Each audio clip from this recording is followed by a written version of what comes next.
Welcome to Comics on the Pyre, where everyone can come and indulge in all things comic related, whether it be movies, TV shows, cartoons, video games, or just comics themselves. If you love comic books, then show it by hitting that subscribe button to help this precious media that we all love thrive and flourish.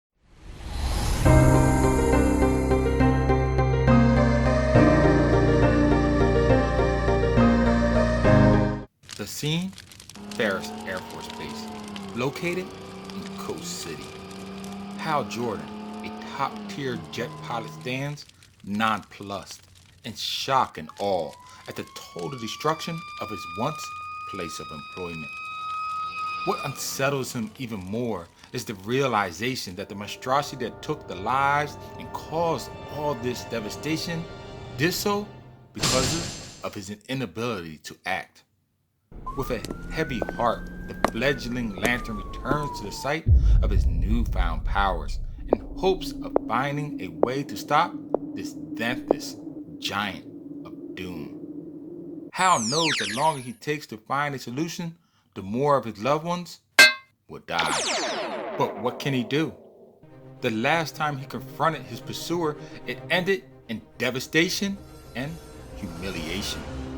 The ring that he depended on for protection went inactive at the pivotal point of battle, when he had needed it most, its impotence nearly costing him his life. But still, there must be an answer to be found. No defense is impenetrable, no foe unconquerable. There is a chink in every armor, and every dragon, no matter how fierce, has a tender underbelly that is just waiting to be exposed to the sword. Maybe the answer lies in Hal's predecessor's past. With a simple voice command, the ring creates a holographic projection of Jordan, allowing him to observe Abinsor's last few moments as a lantern bearer. Impressed with Abin's ability to use the ring, Hal momentarily lets his guard down, and it is then when the golden harbinger of death cracks, shearing through the ship's metal hull with ease.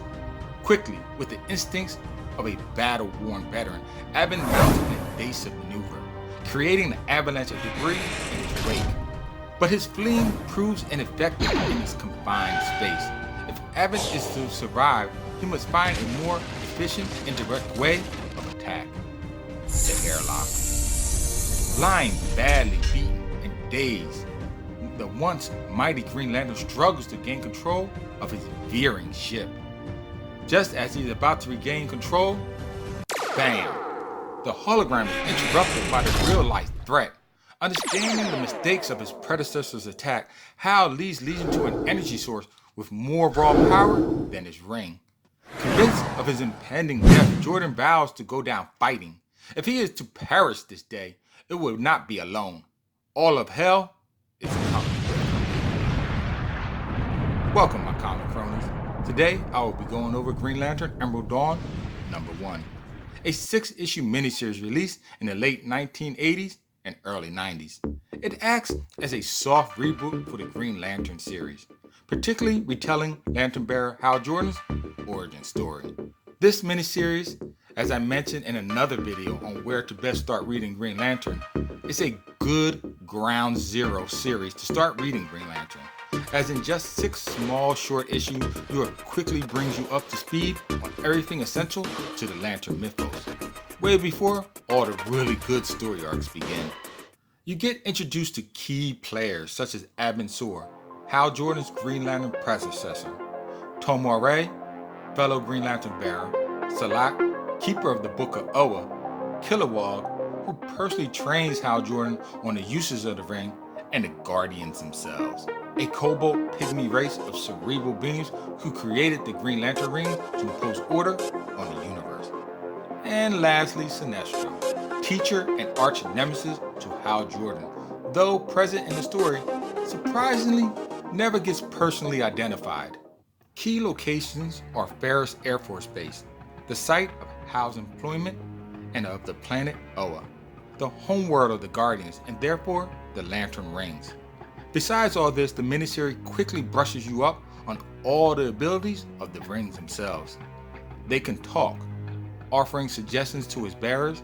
They are intuitive to the bearer's needs, form solid objects from thoughts, give its wearer the ability of flight, as well as physical protection from danger.